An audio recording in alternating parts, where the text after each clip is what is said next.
Bharatiya Janata party का इतिहास भारतीय जनसंघ से जुड़ा हुआ है।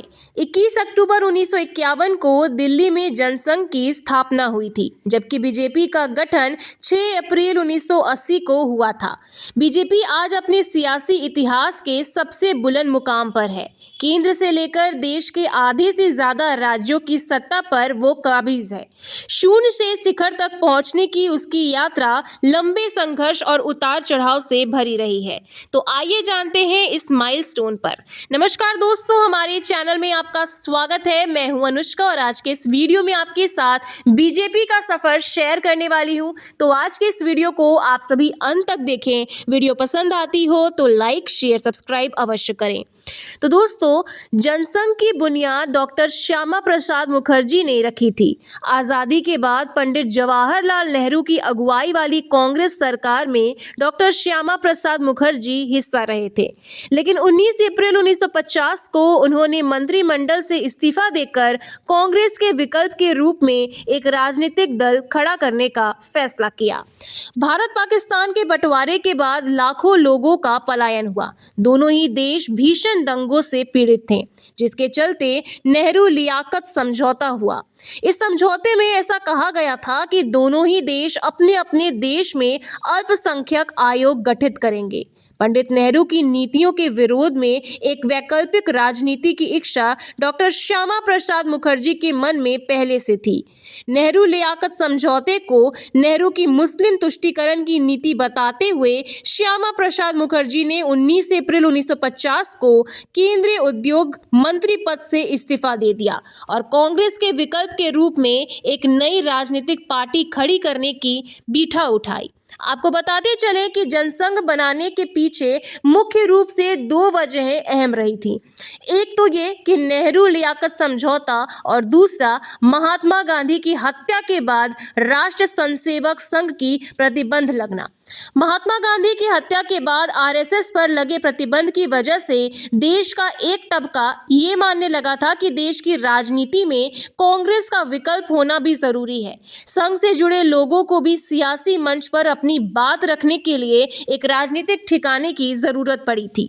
नेहरू सरकार से इस्तीफा देने के बाद डॉक्टर श्यामा प्रसाद मुखर्जी संघ के तत्कालीन सरसंघचालक गुरु गोलवर से मिले, जहां जनसंघ के गठन पर राजनीति बनी और रणनीति बनी। आपको बताते चले कि भारतीय जनसंघ की स्थापना 21 अक्टूबर 1951 को दिल्ली में एक छोटे से कार्यक्रम में की गई थी।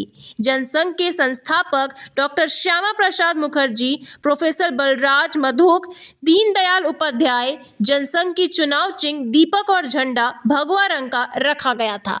आपको बताते चले कि 1992 में लोकसभा चुनाव में भारतीय जनसंघ के टिकट और दीपक चुनाव निशान पर 94 सीटों पर उम्मीदवार उतरे थे।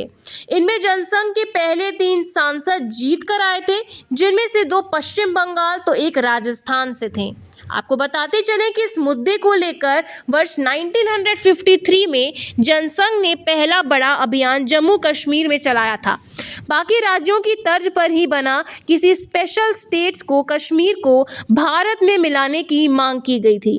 उस समय जम्मू कश्मीर में न जाने के लिए परमिट की ज़रूरत होती थी और वहां मुख्यमंत्री के बजाय प्रधानमंत्री का पद होता था।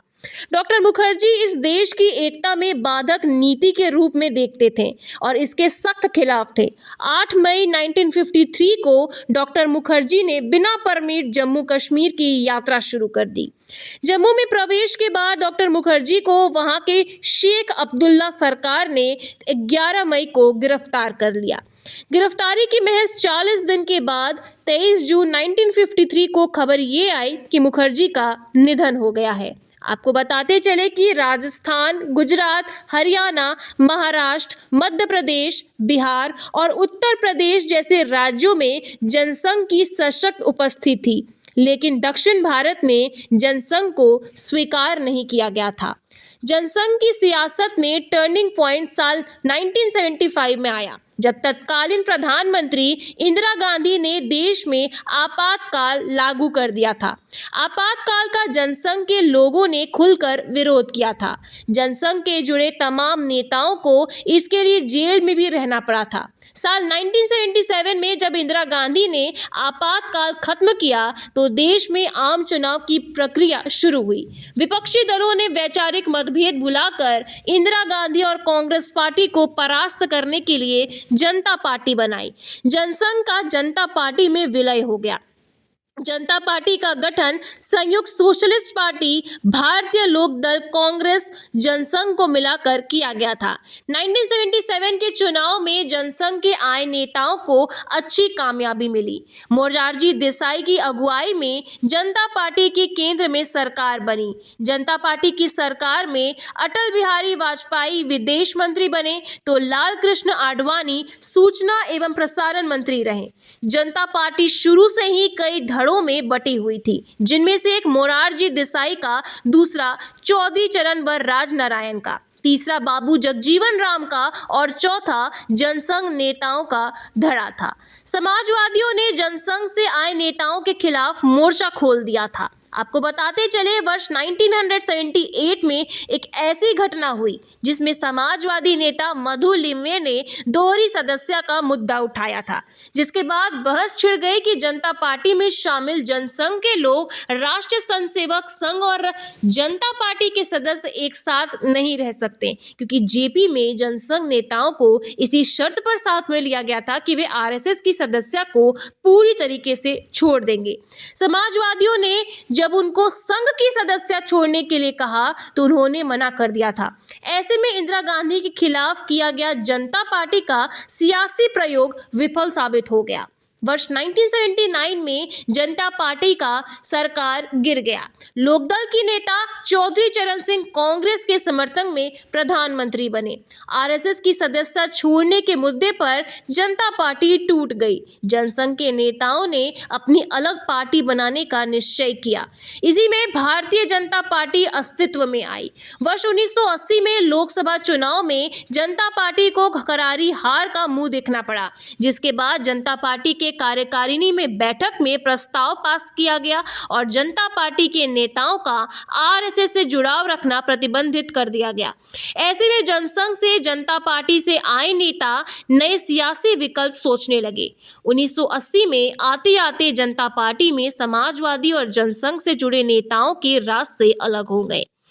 अटल बिहारी वाजपेयी, लाल कृष्ण आडवाणी सहित जनसंघ के अन्य नेताओं ने 6 अप्रैल 1980 को दिल्ली के फिरोज शाह कोटला मैदान में भारतीय जनता पार्टी के नाम से नई राजनीतिक पार्टी का ऐलान किया। अटल बिहारी वाजपेयी बीजेपी के पहले अध्यक्ष बनाए गए। इसी के साथ जनसंघ का चुनाव चिन्ह दीपक था, जबकि बीजेपी का चुनाव कमल का फूल रखा गया। बीजेपी संस्थाओं का कमल को चुनाव चिन्ह इसलिए बनाया गया क्योंकि इस चिन्ह को ब्रिटिश शासन के खिलाफ क्रांतिकारियों ने इस्तेमाल किया गया था। ये भारतीयता को दर्शाता है और कमल के फूल को हिंदू परंपरा से जोड़ करके भी देखा जाता है। कमल राष्ट्रीय फूल भी है। इस तरीके से कमल के फूल को चुनाव चिन्ह बना करके बीजेपी हिंदुत्व और राष्ट्रवाद दोनों को साधती है। राम मंदिर आंदोलन से पहले भी बीजेपी अटल बिहारी वाजपेयी की अध्यक्षता में बीजेपी 1984 में लोकसभा चुनाव में उतरी, लेकिन इंदिरा गांधी की हत्या से उपजी सहानुभूति के बीजेपी को जनसंघ के पहले चुनाव से भी एक सीट कम मिली। बीजेपी को 2 सीटें मिली। खुद अटल बिहारी वाजपेयी चुनाव हार गए। लाल कृष्ण आडवाणी चुनाव नहीं लड़े थे। गुजरात की मेहसना से एक पटेल, आंध्र प्रदेश की हमकोंडा सीट से जी रेड्डी जीती थी। आपको बताते चले कि राम मंदिर का मुद्दा बीजेपी के लिए संजीवनी साबित हुआ तो लाल कृष्ण आडवाणी कट्टर हिंदुत्व का चेहरा बन गए, जिसके साथ ही बीजेपी लाइमलाइट में आता है। तो दोस्तों, आज के इस वीडियो में इतना ही। इसी के साथ जय हिंद, वंदे मातरम।